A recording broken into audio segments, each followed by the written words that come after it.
Sin más preámbulos, sean bienvenidos a este webinar sobre redes neuronales con TensorFlow.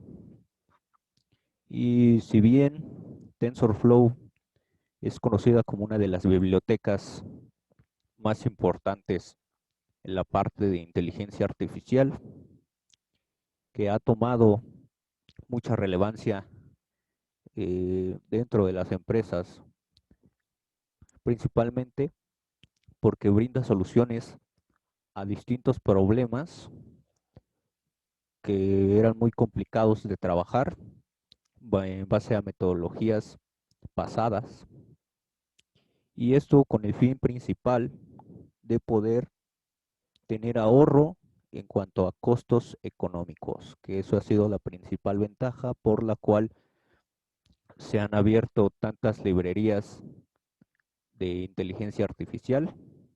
Hay tanta afluencia del código abierto, toda la parte de open source, y que es aplicado a muchas empresas y que muchas empresas han tomado este camino.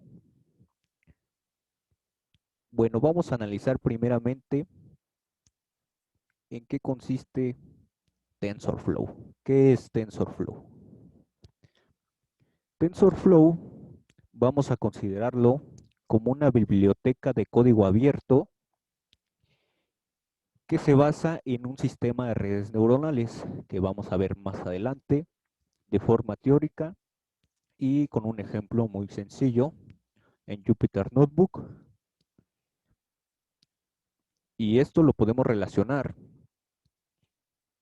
en varios datos en red simultáneamente, de la misma forma que lo hace un cerebro humano, tal y como lo trabajamos en la parte biológica de las personas, de los seres vivos, cómo es que se da la comunicación, cómo es que trabajan las redes neuronales, tiene esas bases propias la inteligencia artificial para trabajarlo directamente con las ciencias computacionales.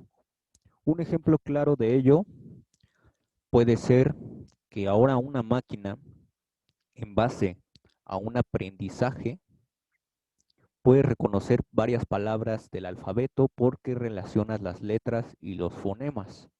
Esto, ojo, en base al aprendizaje, tal y como lo hace una persona. Necesita un periodo de tiempo para relacionar ciertos aspectos de los cuales desea obtener aprendizaje y poco a poco ir fortaleciendo su capacidad. Otro caso es el de las imágenes y de los textos que se pueden relacionar entre sí rápidamente gracias a la capacidad de asociación de los sistemas de redes neuronales.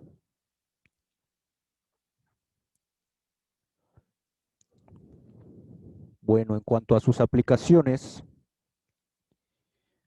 vamos a tener que los desarrolladores que fueron los que crearon la parte de TensorFlow dentro de Google, mm, básicamente lanzaron esta herramienta de software hace aproximadamente 5 años, fue en el 2015, y tuvo un gran éxito en tanto a nivel comercial, ya que varias empresas, como bien lo mencioné, lo ocuparon para sus procesos, y esto les resultó bastante versátil y para aumentar su nivel de desarrollo. Ya existían anteriormente, antes de que se diera la parte de open source para TensorFlow, diferentes bibliotecas que ya trabajaban directamente con la parte de inteligencia artificial, que realizaban funciones similares a las de motor de búsqueda de Google. Entonces, lo mismo hacían en basarse en un sistema de redes neuronales, y esto surgió como la necesidad de crear una herramienta con una amplia capacidad analítica de datos y que fuera de igual forma editable, y lo que conllevó al desarrollo de TensorFlow. Como bien sabemos, Google pues es uno de los predominantes a nivel tecnológico en el desarrollo de software en el desarrollo de este tipo de cuestiones. Y no es para menos tener ahora una biblioteca tan amplia, que sea de código abierto y que constantemente tenga variaciones en cuanto a las versiones que pueden resultar beneficiosas, en otros casos resulta totalmente lo contrario, pero será cuestión de en dónde se quiera ir aplicando cada una de las herramientas que brinda TensorFlow y sacar el mayor provecho que tenemos sobre esta biblioteca. Entonces, en estos tiempos, ya si alguien desea trabajar con la parte de inteligencia artificial, pues ya TensorFlow forma ahora uno de los mayores precedentes para comenzar a trabajar la inteligencia artificial. Es decir, que sin su aportación, muchas de las innovaciones tecnológicas, innovaciones de desarrollo de software, no hubieran sido implementadas gracias a una base sólida como la de la biblioteca TensorFlow, es decir, de los avances tecnológicos que hemos tenido en por lo menos de 2 años hacia atrás hasta estas fechas, tomaron mucho como base a TensorFlow para desarrollarse completamente. Entonces, más que nada las aplicaciones son infinitas, son un campo muy amplio y básicamente los desarrolladores de Google consideraron que TensorFlow puede tener implicaciones muy directas en la parte de empresas sanitarias y no es para menos, como dado el caso que tenemos tras esta pandemia, de cómo se han desarrollado diferentes tipos de programas, aplicaciones, el desarrollo de software se ha visto muy ocupado para este tipo de situaciones y en base a la inteligencia artificial poder crear métodos, poder tener herramientas que faciliten diferentes acciones a nivel sanitario, por ejemplo, para la detección de personas con el virus COVID, también para identificar los niveles de temperatura de las personas en base a cámaras, en base a mapas de calor, en fin, es un campo muy amplio dentro de la parte sanitaria y dentro de la parte de los seguros también ha formado grandes avances, ya que un ejemplo de ello es la parte de seguros AXA. AXA Seguros es una empresa muy grande, multinacional, que se dio a la tarea de ocupar inteligencia artificial para desarrollar un software que pudiera predecir más o menos en un 80%, en un 75-80%, las posibilidades de que un asegurado, es decir, que dentro de una de sus pólizas tenga un siniestro, tenga un accidente de gravedad. Esto a un nivel de confianza del 80%. Ok, entonces es la parte de la inteligencia artificial la que ha podido colaborar en desarrollar toda esa serie de modelos que nos ayudan a predecir a ese nivel de confianza. Otra de las aplicaciones muy populares que tiene TensorFlow es la derivada de usos de datos para motor de reconocimiento de imágenes. Es decir, que muchas startups salieron de esto, que en base a reconocimiento de imágenes pudieron desarrollar modelos de predicción y posteriormente esos pueden ser vendidos a grandes empresas o simplemente igual esas startups pueden irse poco a poco desarrollando hasta convertirse en grandes empresas. Ok, continuamos. Y bueno, vamos a pasar a Jupyter para conocer un poco acerca de la sintaxis básica con la que se trabaja en TensorFlow.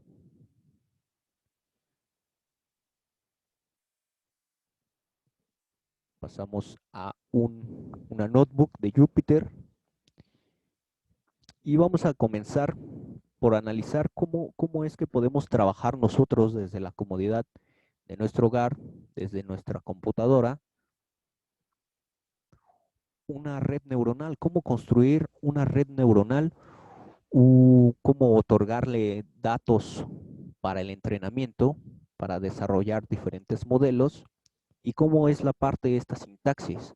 Si alguien ya está familiarizado con la parte de la programación, saben que no es una sintaxis muy complicada, ya que la biblioteca nos facilita directamente utilizar diferentes comandos que nos permiten realizar las tareas allegadas a la parte de la inteligencia artificial. El primer paso sería importar la librería. Directamente otorgamos el import y le damos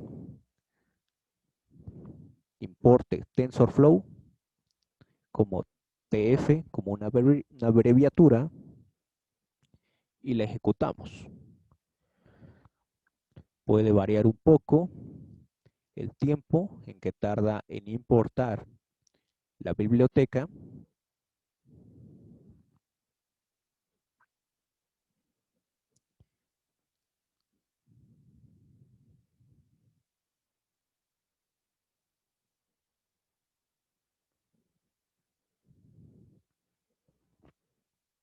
Ok, ahí estamos esperando a que cargue.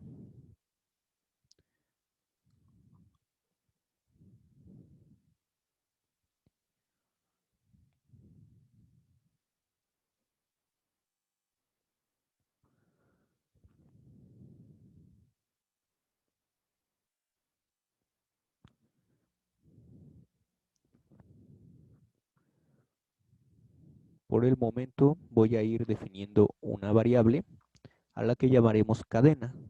Esto para empezar a introducir y a familiarizarnos con algunos de los comandos básicos que se deben conocer para comenzar a trabajar con TensorFlow, cómo se trabaja la parte de álgebra lineal, para posteriormente ocuparla en la construcción de redes neuronales. En sí, a todos aquellos que quieran allegarse a la parte de Machine Learning, a la parte de programar redes neuronales convolucionales, del tipo bayesianas también, tienen que conocer bases sólidas de matemáticas, haciendo mucho énfasis en la parte de cálculo, en la parte de álgebra lineal y para la del desarrollo de modelos predictivos, también la parte muy importante es conocer acerca de estadística y probabilidad. Y bueno, vamos a comenzar a trabajar la sintaxis, ya quedó importado TensorFlow y vamos a nombrar a una variable cadena 1 en la cual daremos el siguiente comando, que es en base a TensorFlow, creamos una constante. Esta constante puede tener diferentes valores, diferentes tipos de datos, según sea lo que nosotros queremos trabajar en la parte del desarrollo de nuestras redes neuronales. Por ejemplo, aquí podemos colocar dentro de la constante datos del tipo booleano, datos del tipo carácter, del tipo flotante y del tipo entero. Por ejemplo, si fuera el tipo carácter, colocaremos la palabra matemáticas y la ejecutamos. Si ahí bien quedó guardada, sabemos que para saber cuál es el valor de nuestra variable cadena, simplemente la podemos mandar a llamar de nuevo y en este caso lo que nos otorga no es el valor de la palabra matemáticas como comúnmente lo veríamos en otros tipos de objetos dentro de diferentes lenguajes de programación, al ser un objeto directamente de la clase de TensorFlow, de la librería de TensorFlow, lo considera como un tensor, como de tipo tensor, con shape, que se refiere a la dimensión que contiene el objeto, que para este caso, al ser una constante, es desconocida. Si fuera alguna matriz, si fuera algún otro tipo de objeto, un data frame, daría otros parámetros dentro del shape.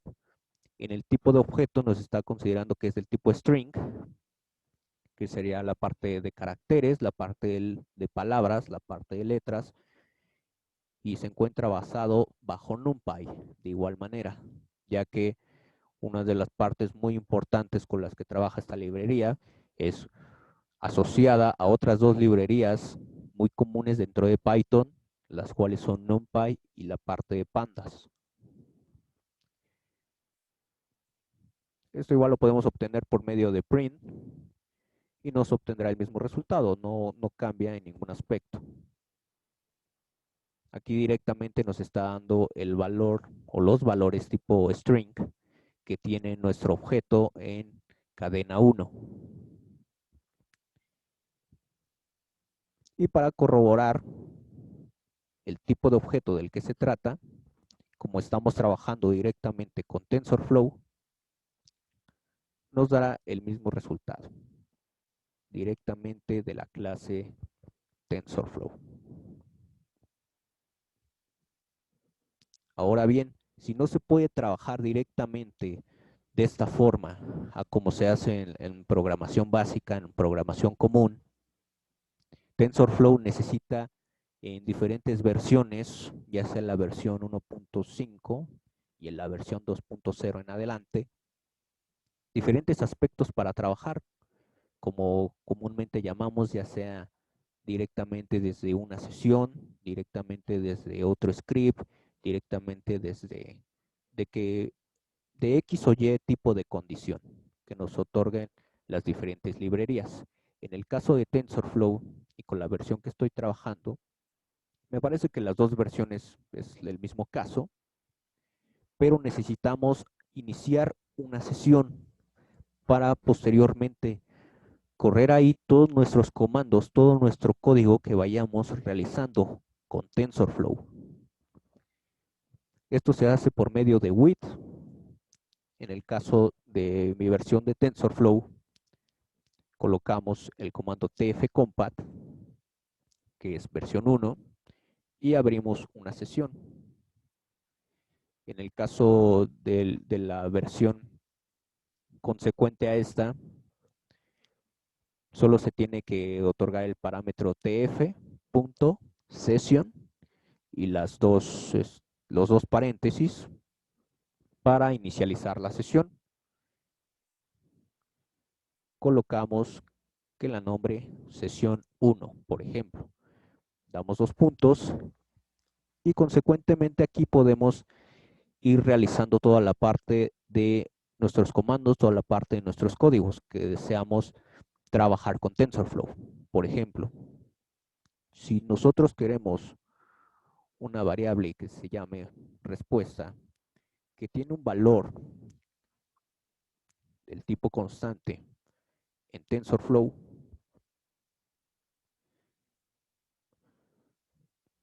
otorgamos, por ejemplo, el típico hola mundo y posteriormente decimos que nos imprima por pantalla de la parte de la sesión 1 corra la variable respuesta.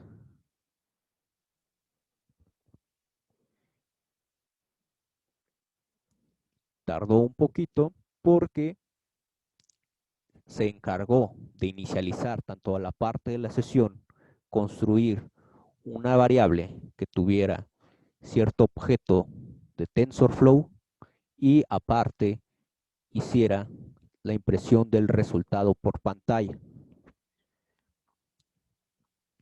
Si nosotros lo hubiéramos realizado en una celda diferente, como en la parte de la cadena anterior, podemos observar la diferencia. Esto no nos otorga más que la información, las características del objeto, mientras que al inicializar una sesión nos otorga el valor correspondiente a los parámetros otorgados dentro de nuestra variable.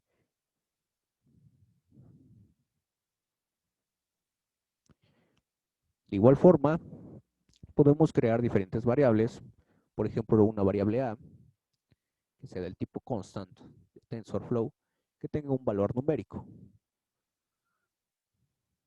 Una variable consecuente B, que tenga algún otro valor, para posteriormente comenzar con la parte de los cálculos básicos, ¿no? Sumas, restas, multiplicaciones, divisiones, toda la parte algebraica. Pero ¿qué pasa si nosotros lo hacemos de la forma clásica que conocemos la parte de la programación? Ahí están nuestras variables guardadas en memoria, no hubo ningún problema, pero al momento de ejecutar esta operación podemos observar que no nos está otorgando el resultado algebraico a dicha operación, a dicha situación que nosotros le estamos planteando al programa. De nuevamente nos otorga que es un objeto que está basado en TensorFlow, que es tipo tensor, con diferentes características. Nuevamente, tendríamos que iniciar una sesión para poder obtener el resultado correcto. Voy a copiar esta parte y le vamos a cambiar a sesión 2. Está una nueva sesión. Las variables, en este caso de la versión que estoy trabajando, es necesario que dentro de la misma sesión se ejecuten las variables que quiero analizar o los objetos que estoy construyendo. En el caso de la sesión continua, perdón, de la versión continua de TensorFlow, donde solo se necesita la parte de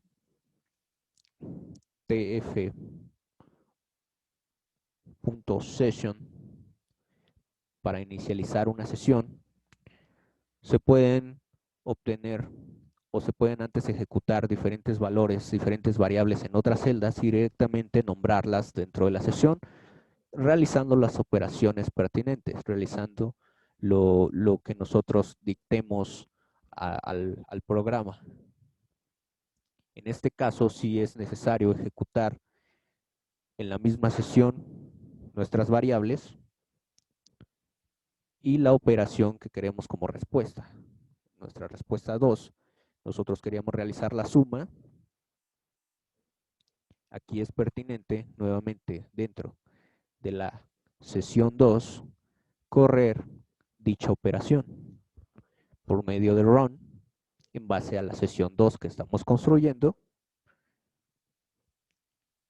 y obtener el resultado por pantalla por medio de un print de nuestra respuesta 2. Ejecutamos y obtenemos el valor correspondiente a la suma de estas dos variables.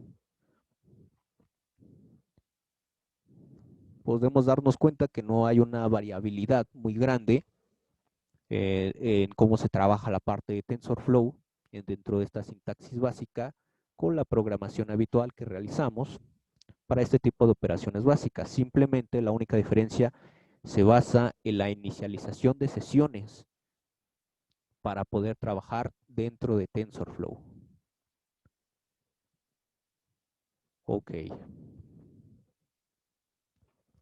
Posteriormente, pues ahora vamos a trabajar con los objetos más utilizados para la construcción de redes neuronales, para comenzar con toda esta parte de la inteligencia artificial, y vamos a dar parámetros relacionados a, a lo que se analiza dentro de álgebra lineal, como lo son las matrices.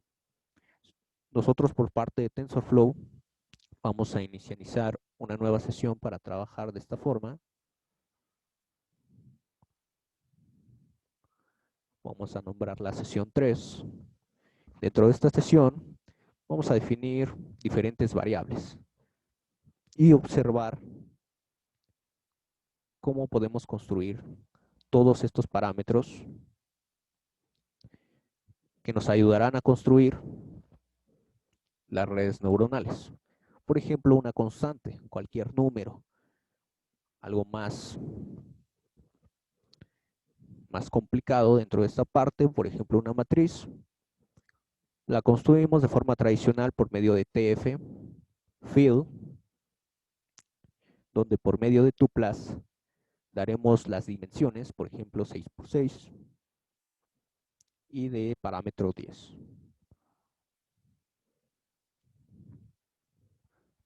Por otro lado, si queremos construir otro tipo de matriz, ya sea de valores aleatorios de diferentes distribuciones de probabilidad, podemos utilizar algunas de ellas como el comando random para una distribución del tipo normal, donde por medio de tuplas igual daremos su dimensión. También podemos construir una distribución, una base de una matriz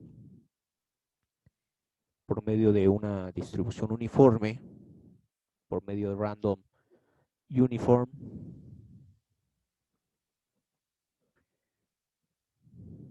dando diferentes dimensiones, por ejemplo 4 por 4, y que corra desde valores de 0 a 5.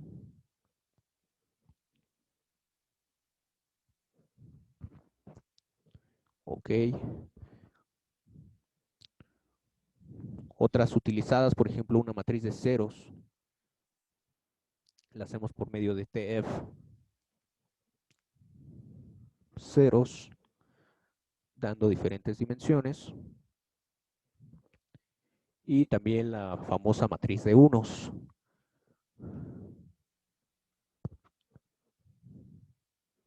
La construimos por medio del comando tf_ones, dando sus dimensiones respectivas. Ok, ahora, ¿cómo nosotros podemos inicializar nuestra sesión con todas estas variables, con todos estos objetos construidos por parte de TensorFlow? Podemos hacerlo por medio de una lista. Es decir, construimos una variable a la cual asignaremos la lista de todos los parámetros que construimos. La matriz 2, la matriz 3, la matriz de ceros, la matriz de unos. Por ejemplo, ya que tenemos de esta forma, al ser una lista, podemos realizarlo de forma iterativa por medio de un bucle for para que nos imprima por pantalla cada uno de estos objetos construidos dentro de la sesión de TensorFlow. Colocamos un for en donde las operaciones de las OP dentro de operaciones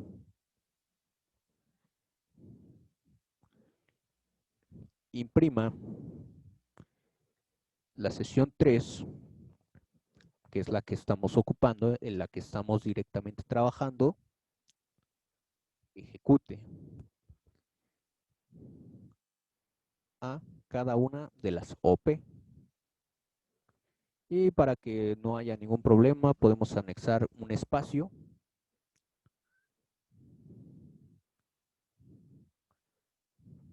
entre cada una de ellas. Ok, una vez construida de esta manera, nuestra lista y la parte de cómo vamos a obtener cada uno de los resultados, ejecutamos nuestra celda y podemos observar la construcción de cada uno de los parámetros, cada una de las variables de la sesión. tenemos el número 5, que simplemente es la constante. Podemos observar la parte de nuestra matriz de 6 por 6 con todos y cada uno de sus elementos dados por el número 10. Nuestra matriz aleatoria de valores de tipo normal con ciertas dimensiones, nuestra matriz con valores del tipo uniforme, igual obtenidos de forma aleatoria, que van desde, si mal no me parece, era de 0 a 5, así es, valores aleatorios comprendidos desde 0 a 5 para esta matriz uniforme, la matriz de ceros correspondiente a solamente una dimensión de 2 por 2 y la matriz de unos correspondiente a su dimensión de 3 por 3.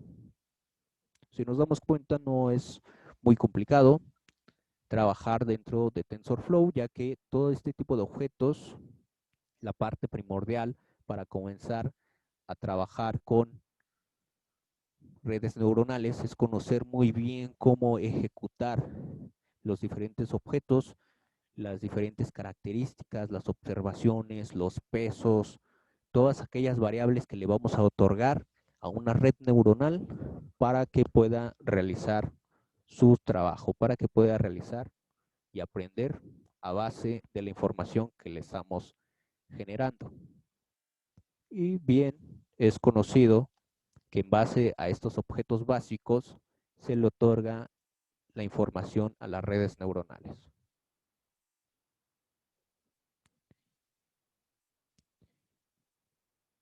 Pasamos a la presentación. Y otra parte relevante que hay que conocer en redes neuronales es saber cómo es su forma gráfica, cómo se representa. Si bien tenemos la parte de los grafos, que es algo muy previo a lo de redes neuronales para entender el concepto, y si bien podemos definirlo como el conjunto de nodos que se conectan entre sí a través de aristas. Estas flechitas que vemos aquí son las aristas o arcos, también se les llama. Esto representa las relaciones entre los elementos de un conjunto. Nos indica que cada uno de esos nodos se identifica como una operación con un tipo posible de entrada.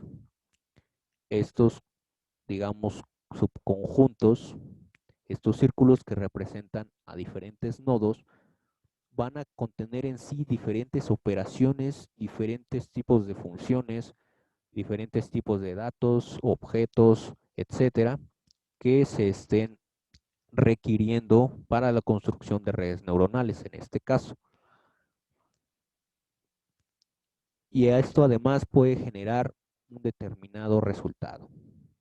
Entonces, como se ve en este pequeño grafo, podemos observar que dentro de los nodos podemos obtener diferentes parámetros.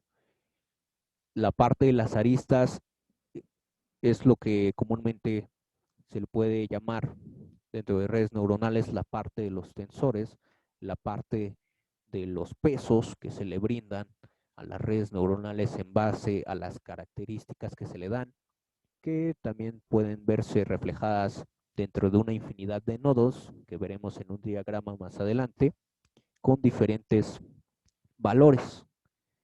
Para este gráfico se observa que la parte de las aristas tienen diferentes pesos, como lo son 4 y 6, y dentro del nodo 3 tenemos una operación consecuente, una función consecuente, que en este caso va a ser la suma de cada uno de los parámetros que se conecten a este nodo por medio de aristas.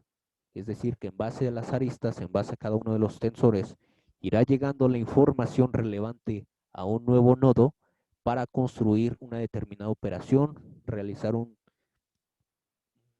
proceso en particular y posteriormente arrojar un resultado. En este ejemplo muy sencillo, simplemente se basará en una suma.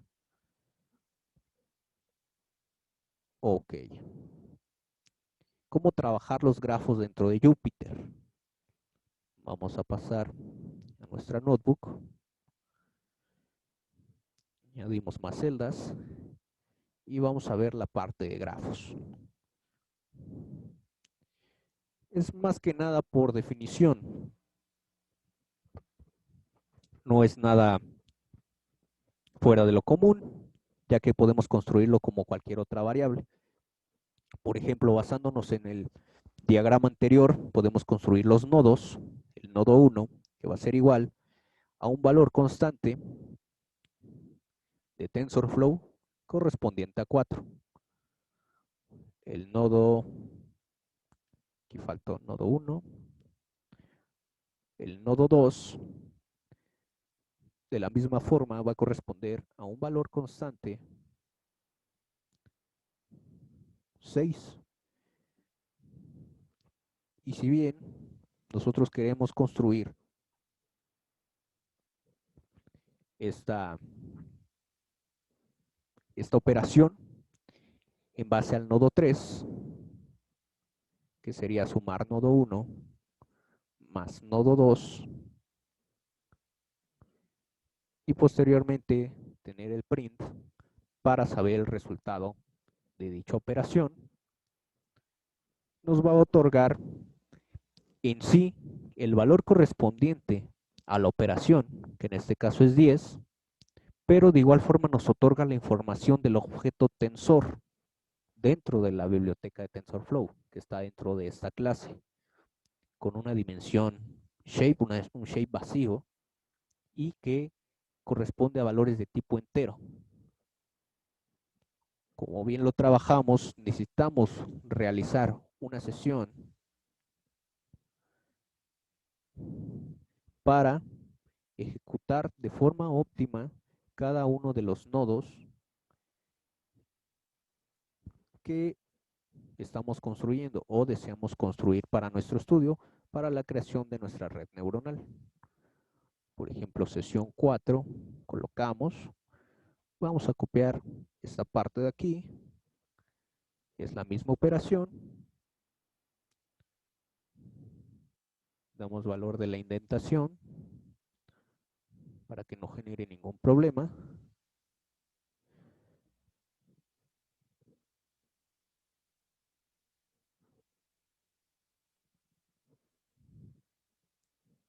Y aquí está. Nos faltó colocar aquí. Es muy importante que a la hora de querer ejecutar el comando dentro del print para conocer por pantalla el valor correspondiente a nuestra operación, es nuevamente llamar a mandar a la sesión por medio de un run. Eso se puede hacer directamente del print y obtener solamente el valor correspondiente a la operación otorgada en dicho objeto. En este caso, en el nodo 3, está bajo la suma, está en función de una suma de nuestros dos nodos construidos con objetos de TensorFlow, y por medio de nuestra sesión vamos a ejecutar su resultado. Otra parte importante es conocer las variables y los placeholders. Este tipo de objetos, más que nada, consisten en almacenar datos de entrenamiento para algún modelo. Por ejemplo, aquí es donde se ven reflejados los famosos pesos que se le dan a las redes neuronales. Entonces, las variables dentro de este entorno tienen diferentes formatos y nombres establecidos, al igual que sus valores. Estos los va a establecer el propio usuario, el propio programador, el propio científico de datos, el analista, etcétera. El que esté trabajando con las redes neuronales es quien va a otorgar los valores correspondientes a estas variables y placeholders.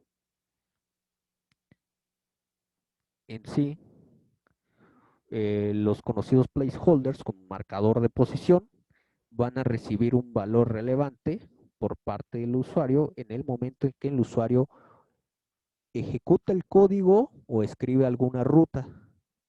Esto con el fin de obtener información sobre el formato de las variables en el entorno.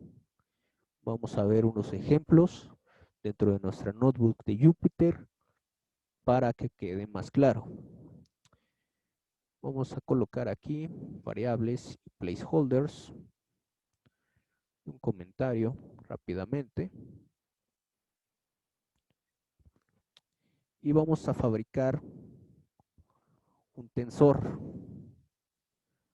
una variable tensor, en la cual colocaremos ahora una matriz aleatoria en base a una distribución, a base de valores del tipo uniforme, con tales dimensiones, con una dimensión de 5 por 5 y valores aleatorios entre 0 y 1. La ejecutamos, ahí la tenemos guardada.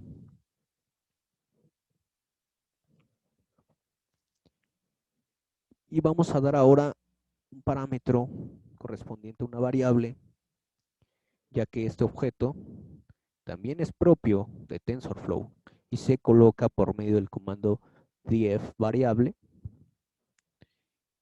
y al tensor lo haremos ahora formar parte de una variable, es decir, que en base a una variable dentro del lenguaje Python, conocida ahora como tensor, que estamos asignando, dimos el valor de una matriz de valores aleatorios en base a una distribución uniforme con tales dimensiones y tales parámetros, y a ese tensor lo asignamos como una variable dentro de esta clase de objeto en TensorFlow. La ejecutamos y si nosotros deseamos conocer el valor de la variable,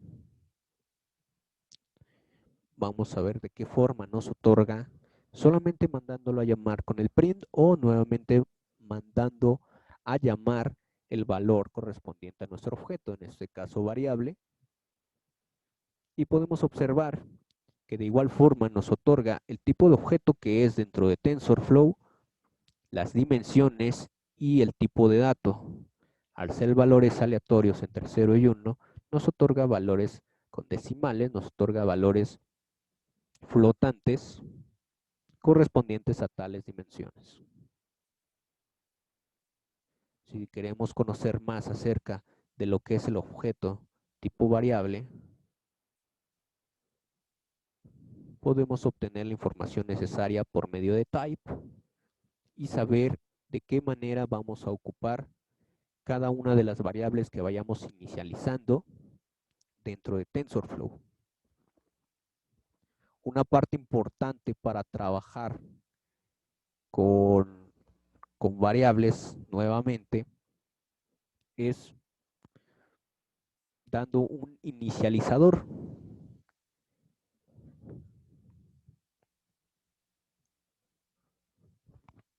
Esto lo ejecutamos por medio del comando defcompat para B1, dando el parámetro global variables initializer.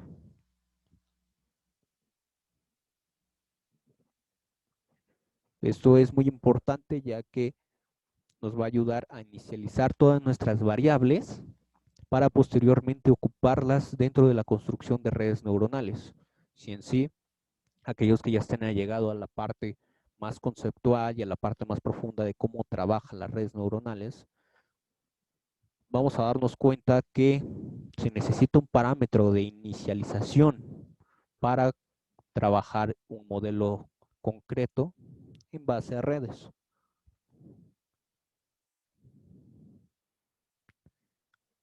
Ya lo tenemos aquí, lo guardamos, iniciamos una sesión.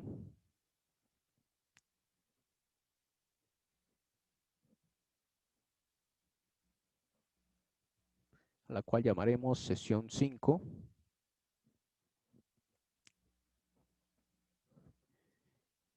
Y que otorgaremos la parte del inicializador.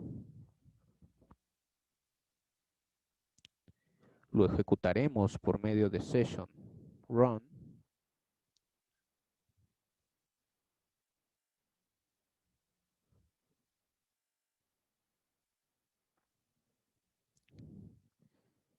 y queremos como resultado la variable que construimos anteriormente, es decir, al objeto variable. Vamos a ver cuál es la diferencia de cómo lo ejecutamos anteriormente este objeto a cómo ejecutarlo dentro de una sesión en base a una inicialización de nuestras variables. Recordamos, para imprimir nuestro resultado.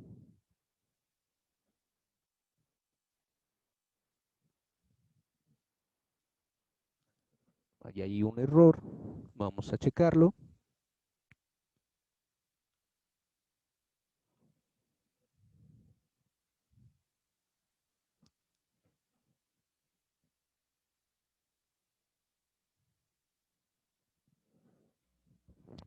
Ok, más que nada se basa en el objeto variable. Perfecto, vamos a ver. Ya tenemos el inicializador, ya lo corrimos por medio de run. Nuestra parte de resultado puede deberse a que tal vez la construcción del objeto variable no se encuentra dentro de la sesión.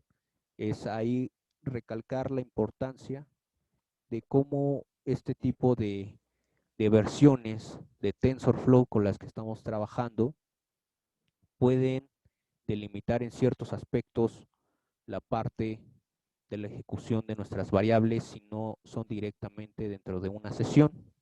Es decir, que la variable la teníamos anteriormente en celdas posteriores a la sesión.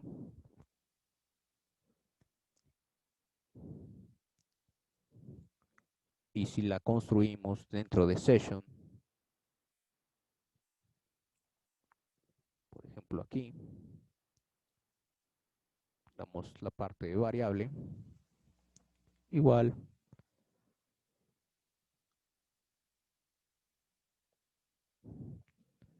a un objeto tipo variable en TensorFlow, la cual será el tensor. Vamos a ver si ese es el problema. Aquí nos otorga un mensaje de advertencia, ya que, como se los comentaba, existen problemas en las versiones de TensorFlow. Dependerá también cómo estemos trabajando en la versión de Python. En este caso yo la tengo en Python 3.7, ya que existen diferentes actualizaciones, diferentes tipos de modificaciones que se le realizan a las bibliotecas de TensorFlow en sus diferentes versiones que impiden de cierta forma la parte de ejecución de algunos comandos. Por ejemplo, ya se están muy asociados en la parte de Keras, que ya se va a construir directamente en la parte de redes neuronales dentro de ese nuevo medio, pero aún así no deja de ser relevante usar esta librería para trabajar y comenzar a analizar la parte de redes neuronales. En base al mensaje de advertencia que nos otorga, obtenemos los valores correspondientes a nuestra matriz. Una matriz aleatoria con datos del tipo uniforme de ciertas dimensiones. Ok. Si nosotros deseamos saber cuál es, de qué tipo es nuestro objeto de resultado, vamos a ver, nos los otorga. Nos está diciendo que trabaja directamente con NumPy, que es del tipo array. Es decir, que es directamente se basa en la relación muy estrecha que hay entre las bibliotecas de TensorFlow, Pandas y NumPy para la construcción de objetos que ayudarán a determinar los diferentes parámetros, los diferentes valores, características que tienen las redes neuronales.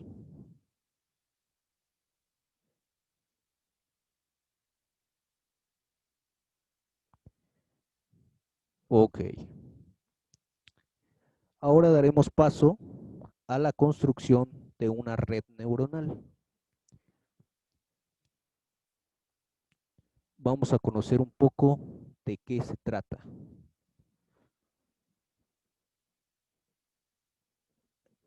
Vamos a tener que una red neuronal se puede definir como un grafo que es dirigido con las siguientes restricciones. Tenemos la parte de los nodos, a las cuales dentro de la parte de redes neuronales se les conocerá como el proceso, la parte de algún proceso, alguna operación, alguna fórmula, alguna función, etcétera. Lo que nosotros estamos queriendo realizar, es que estamos queriendo construir. Tenemos también la parte de los enlaces, que son las conexiones y funcionan como los caminos unidireccionales, bidireccionales, multidireccionales, de igual forma pueden ser, que van a hacer llegar toda aquella información a los elementos del proceso. Cada elemento del proceso puede tener un número infinito de conexiones y todas estas conexiones que salgan de algún proceso en particular deben tener una misma señal, es decir, que deben estar regidas bajo el mismo proceso. Esto es la parte de la construcción de la red neuronal en la que cada uno de estos elementos del proceso van a formar parte de una memoria local, es decir, que tienen aquí adentro toda aquella serie de algoritmos que se le construyen para que propiamente, en base a la información que vaya obteniendo a partir de las conexiones, vaya trabajando y vaya aprendiendo de tal forma que, en base a la información que se le genere, ya sabrá trabajarla de forma óptima y hasta obtener buenos resultados en cuanto a la optimización del tiempo si se tratan de redes neuronales muy complejas o aquellas características, aquellos pesos, todas aquellas valores que se le otorgan a los nodos, a los procesos, puedan tardar menos tiempo en realizarse y obtener algún resultado. También estos elementos van a poseer una función de transferencia que, que estará en función de las entradas, como se los comentaba, y la memoria local que tienen los procesos en cada uno de los nodos. Estos a su vez van a tener una señal de salida, que es la que nos va a ayudar a brindar los resultados. Entonces la parte de las entradas de las redes neuronales llegan, digamos, al mundo, llegan del mundo exterior, llegan todas aquellas observaciones, todos aquellos datos que se le otorgan a las redes, pueden obtenerse de cualquier lado, mientras que las salidas son conexiones que abandonan a las redes neuronales, es decir, la parte de los resultados, la información concreta que deseamos obtener de toda esa Big Data. Entonces, un poco de la arquitectura de las redes neuronales está regida básicamente en un proceso que va a actualizar constantemente los pesos que se le vayan dando. Esto con el propósito de que la red pueda llevar a cabo de forma efectiva la tarea determinada. Entonces, dentro de este ámbito de la arquitectura, hay tres conceptos que son fundamentales para conocer. El primero es el paradigma de aprendizaje, es decir, va a ser toda aquella información que va a disponer la red para, para su construcción, para la información que va a otorgar, la regla del aprendizaje, es decir, todos aquellos algoritmos, todas esas aquellas condicionales que se le colocan a la red neuronal para que vaya haciendo su aprendizaje por medio de iteraciones, básicamente, y los algoritmos que formarán parte del procedimiento numérico y toda la parte de los ajustes de los pesos. Entonces, en el diagrama de la izquierda se puede observar la construcción de una red neuronal un poco más compleja, es decir, que va a ser una multicapa y podemos observar que tiene una sola dirección. Tendemos al mayor número de nodos al menor número de nodos, teniendo entre ellas diferentes conexiones, pero todas con la particularidad, aquí no se observa, pero todas llevan el proceso hacia una sola dirección, es decir, a formar parte dentro de su regla de aprendizaje de que vayan reduciendo cada uno de sus elementos del proceso, cada uno de sus nodos vayan disminuyendo y otorguen la información correcta en base a todas aquellas características que se le brindan en n infinidad de nodos. En la parte de abajo es una red neuronal que está constituida bajo solamente 3 elementos del proceso, 3 nodos, pero podemos ver multidirecciones, es decir, que cada uno no se sabe a ciencia cierta de dónde se pueda llegar a generar el resultado y simplemente va a otorgar la información correcta en base a todo el reprocesamiento que vaya realizando dentro de la red neuronal. Puede tener diferentes direcciones. Vamos a pasar a Jupyter para construir nuestra red neuronal. Una red neuronal muy básica y que ayudará a entender la parte de este concepto. Vamos a tener, por ejemplo, las características. Le vamos a dar 10 características, vamos a darle 10 observaciones y vamos a hacer que forme 4 neuronas. Colocamos una variable neuronas con valor 4. Para la ejecución de este tipo de comandos de red neuronales, en el caso de esta versión, vamos a necesitar inicializar por medio del comando disable AIR execution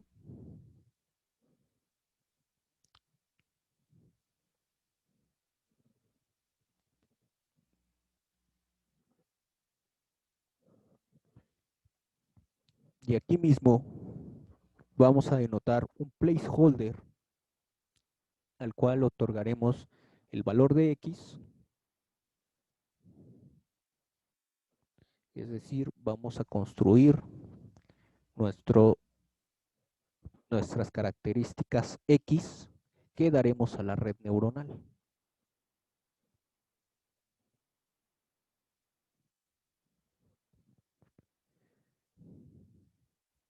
Vamos a tener que sean valores del tipo flotante, 32 bits, y que dentro de esta tupla tenga la característica non y la parte de las características que construimos en la variable charac, corresponderá a 10,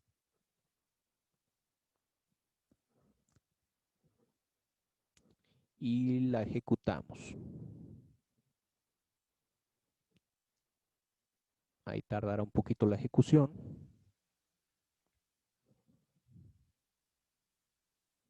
Ahí está ejecutada. Se encuentra guardada la parte de X. Y vamos a construir los pesos por medio de W, como se veía en los diagramas, los diferentes pesos que se le otorgan a la red neuronal. En este caso, vamos a construirlo por medio de una variable dentro de TensorFlow,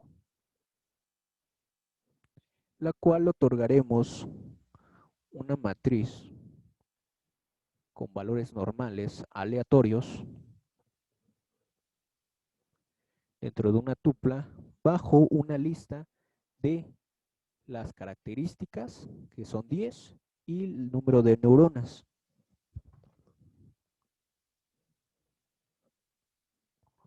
Damos la variable neuronas.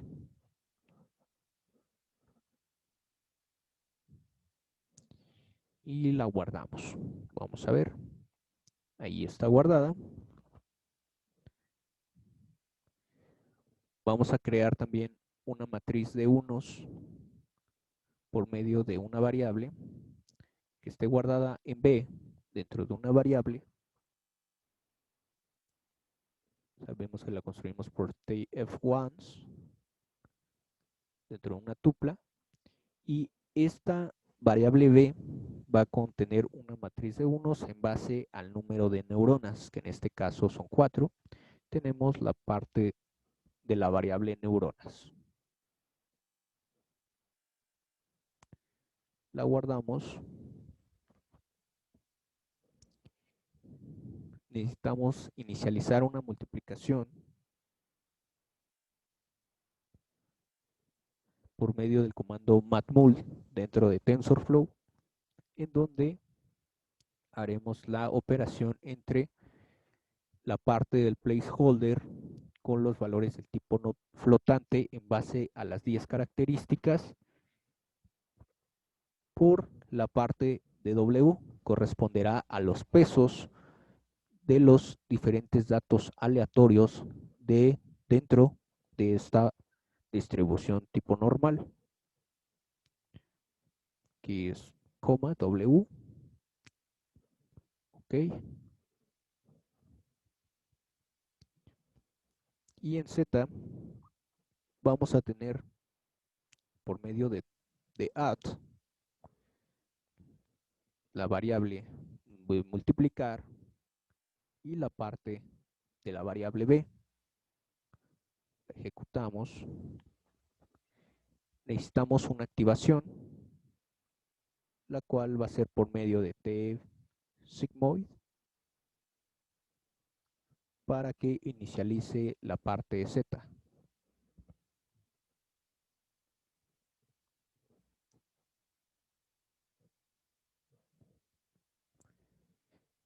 Por medio de la inicialización, vamos a definir una variable inicializar, donde tendremos la parte del global para que inicialice las variables globales en nuestro entorno, es decir, las variables que ya estamos construyendo.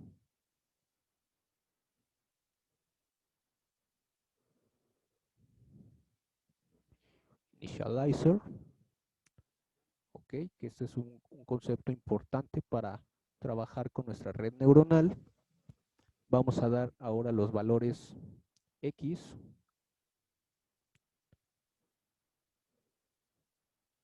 por medio de NumPy. Creo que aún no la he guardado. No sé si ya estaba guardada. De todos modos, mandamos a llamar a NumPy para que no haya ningún problema. Construimos una matriz aleatoria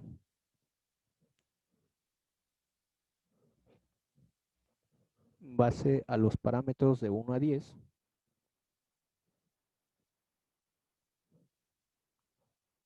Y si deseamos saber los valores de X,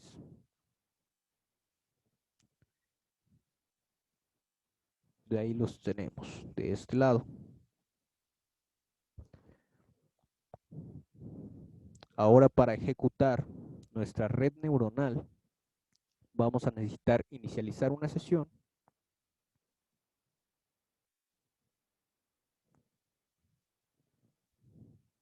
por medio de session, la cual llamaremos sesión 6,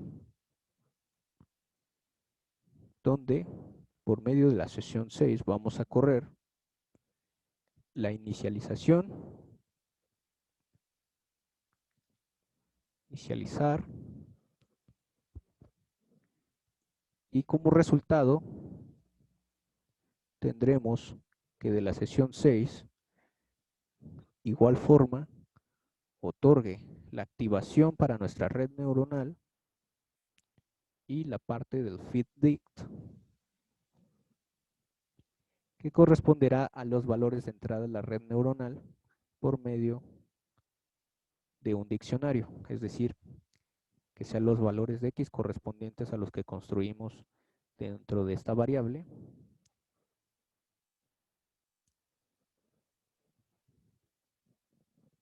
Vamos a ejecutarla, ahí está, y vamos a observar los valores que otorga nuestra red neuronal, es decir, los resultados.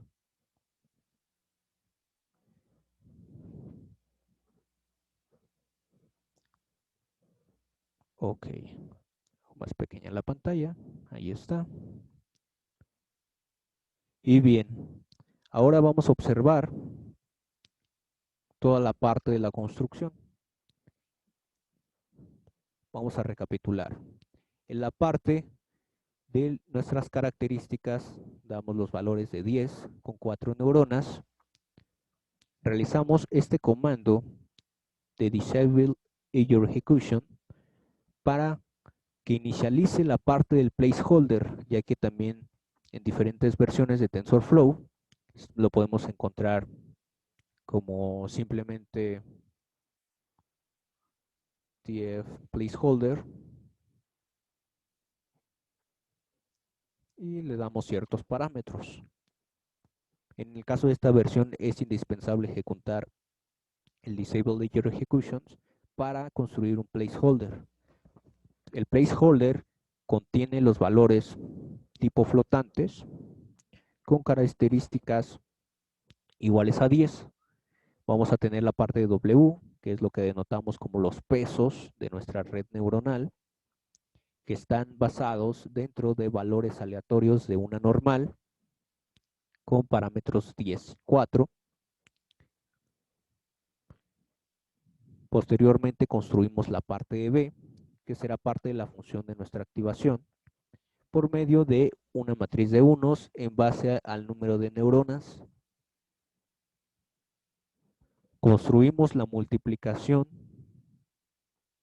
de estos dos valores, X y W, por medio del comando matmul, y adicionalmente una variable Z que contiene el valor obtenido tras la multiplicación y la parte de la variable B correspondiente a la matriz de unos. Una vez realizado esto, procedemos a activar a nuestra variable Z por medio de sigmoid e inicializamos. Ponemos el comando initializer para todas nuestras variables.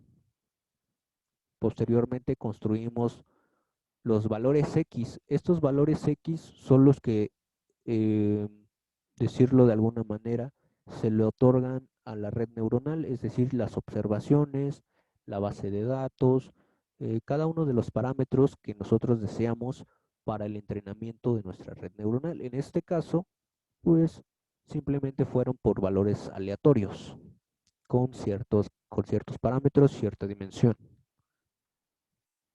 Los mostramos por pantalla y posteriormente para ejecutar los resultados obtenidos de la red neuronal, simplemente se hace la sesión y se otorga los valores correspondientes a la activación y a los valores de X, a cada una de estas características, obteniendo los 4 resultados en base a la información de la red neuronal, que son estos valores por medio de NumPy. Ok.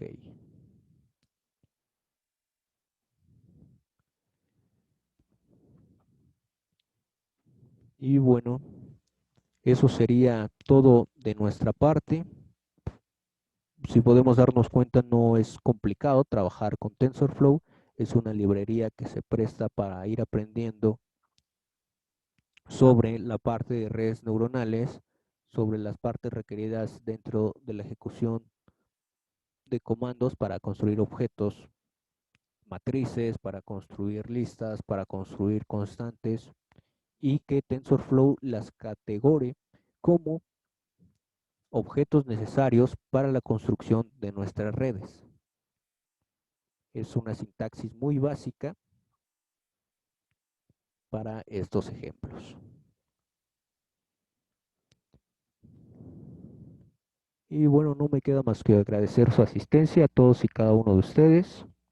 Espero que lo poco o mucho que se aportó en este webinar haya contribuido a poder inicializar en el mundo de las redes neuronales en la parte de Machine Learning.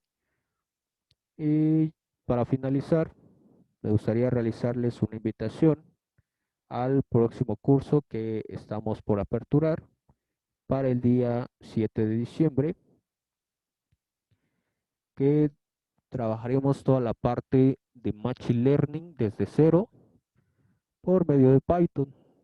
Vamos a analizar la parte desde la sintaxis básica, la parte de NumPy y Pandas para la visualización y análisis de los datos, la parte más centrada a visualización específica con bibliotecas de Matplotlib, el Seaborn, el Plotlive.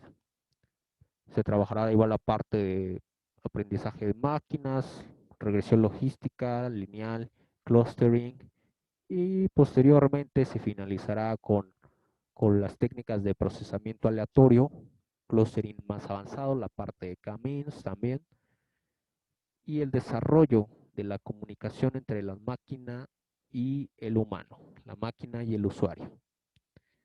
Esto en un costo regular lo teníamos en 850 pesos mexicanos. Ahí tenemos su conversión a dólares. Y posteriormente a los asistentes de este curso estamos realizando un 35% de descuento, ya que en promoción por lo regular lo dejamos al público en general en 350 pesos, algo como de 17 dólares más o menos. Y para los asistentes de este curso obtienen el 35% sobre esa cantidad, saliendo en un costo de 230 pesos mexicanos a 11.50 dólares su correspondencia. Si es de su interés, posteriormente se les estará haciendo llegar la información de correo electrónico con cada uno de los módulos, con los temas, el temario completo, toda la información necesaria y los paquetes que manejamos de nuestros cursos pasados. Si igual desean adquirirlos, están disponibles dentro de esta plataforma.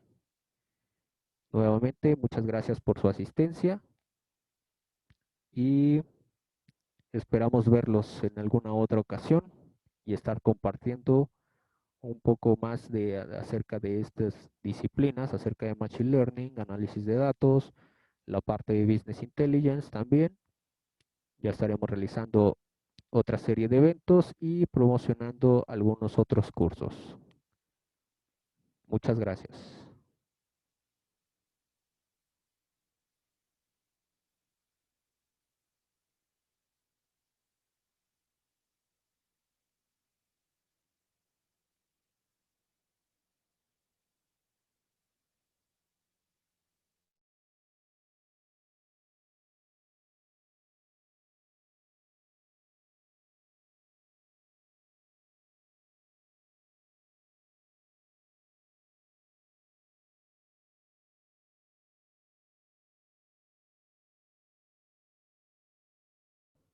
Ok, la parte del curso de Machine Learning tendrá una duración de 10 horas que están distribuidas en estos 5 módulos, por lo general. Cada uno se desglosa en diferentes temáticas. Está pensado para durar una semana con 2 horas de clase diariamente y posteriormente también se les otorga la parte de la documentación, la parte de todo lo necesario que se trabaja dentro de cada sesión y al final del curso se le otorga constancia con valor curricular. Ya que hemos trasladado nuestras operaciones a toda la parte de transmisión en vivo, transmisión en directo a causa de la pandemia. Esto nos ha permitido bajar muy propiamente los costos regulares de los cursos que estábamos brindando de forma presencial. Así que si es de su interés, no duden en enviar un mensaje a las redes sociales o al correo electrónico. Si ustedes ya están más avanzados en la parte de esto de Machine Learning y desean redes neuronales, también estaremos ofertando cursos más adelante. Y si alguien más, algún conocido que desea ingresar a toda esta disciplina, es bienvenido.